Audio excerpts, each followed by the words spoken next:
You are programmed to sabotage your own life, and your brain is using all its processing power to hide this reality from you. We are born into a monoculture, an invisible belief system that we blindly accept as absolute truth. You have been convinced that to have a great life, you just have to decide what you want and go after it. It is a beautiful idea, but it is biologically false. Here is the flaw in your system. You are psychologically incapable of predicting what will make you happy. Your brain suffers from what psychology calls the impact bias. Our brain is essentially a predictive algorithm, but it can only process what it already knows. So when you try to visualize your ideal future, you are actually just recycling fragments of your past. You are trying to solve a new problem with outdated software. And because of this miscalculation, you fall into the arrival fallacy. You live measuring your present based on how finished it is. You think success is a place you arrive at, forgetting that the only thing you are really sprinting towards is the end of your life. Reaching goals is not success. How much you expand in the process is. This is where your own intuition betrays you thanks to loss aversion. You assume that following your instincts means happiness is good and fear is bad. False. When you're about to do something truly worthwhile, you are going to feel fear. Why? Because it requires vulnerability. Fear is not a stop sign. It is often an indicator of interest.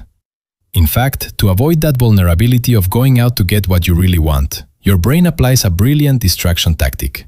It creates unnecessary crises. You invent problems in your daily life simply because you are terrified of becoming the person you truly are. But when real problems appear, you treat them as obstacles blocking your path. The Roman Emperor Marcus Aurelius had a different mental model for this. The impediment to action advances action. The problem is not blocking your path. The problem is the path.